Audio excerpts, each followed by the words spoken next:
Especially coming to the end of our season, I think we went into it wanting to end up on a good note. So I'm really happy that we got that 7-4 winning end to our season, and it just makes us that much more excited to come back in the next conference. Sabi, what can you say about your first conference, your experience in the PBL, and what's your assessment? I think the biggest takeaway was just the progress. I had an interview before, and she kind of mentioned how every game we kind of got a little bit better, a little bit better, a little bit better. So I think that's the biggest takeaway, just always trying to progress, get better every day, get in the gym, get out, and put our best all into it. Sabi, what's next for you after this? I'll be back for a little. I'm not going to tell you how long, but I'm going to stay with PLDT for the next conference, so hopefully it's all growth from here on out. What are you looking forward next conference, and what are the learnings you will bring there? We're definitely looking for a championship. So I think that's the main goal. It always should be, but just like I said, just progress, growth. I just want to go day by day, kind of that 1% better. I think is just the entirety of it.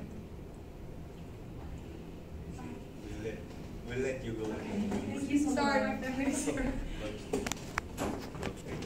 Thanks, Coach. Congratulations. Thank you so much.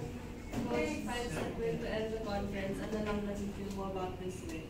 Yun yung pinagkita man ni Sab na regardless nga ng maging result, basta yung mindset namin na mag-progress at mag-improve. Yun naman talaga. Since na hindi nga namin inabot yung semis. But yun nga, okay naman kami at least lalo first half na mabigyan siya ng opportunity. From time to time na tinatanong ako about sa playing minutes niya.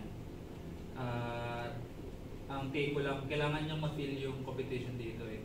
So, na-experience naman niya. Hopefully, madala niya at makapag-adjust for next conference para mas makadalaw siya ng mga.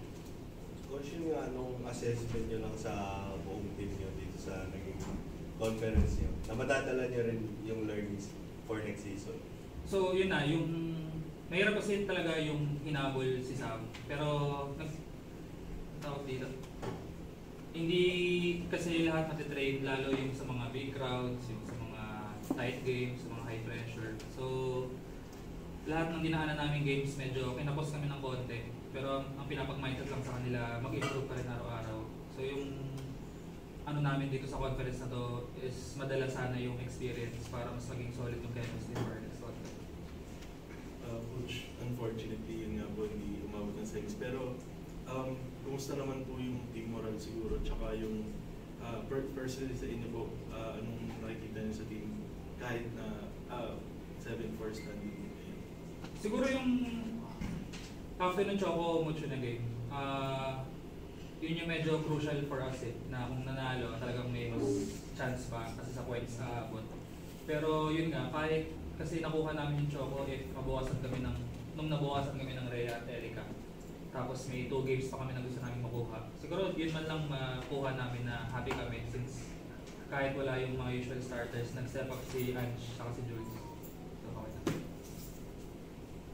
Coach, yun ano na lang next para sa inyo yun sa team for next season?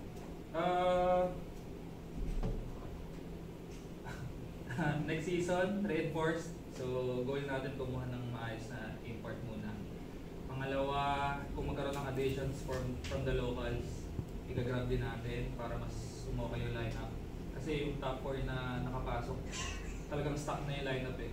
So hanggat hindi nakakasabay, hindi talaga magiging ganun yung magiging competition. So hopefully, maka-add kami ng team members, madala namin yung experience from this conference, saka mas maging solid pa, lalo with Sab na.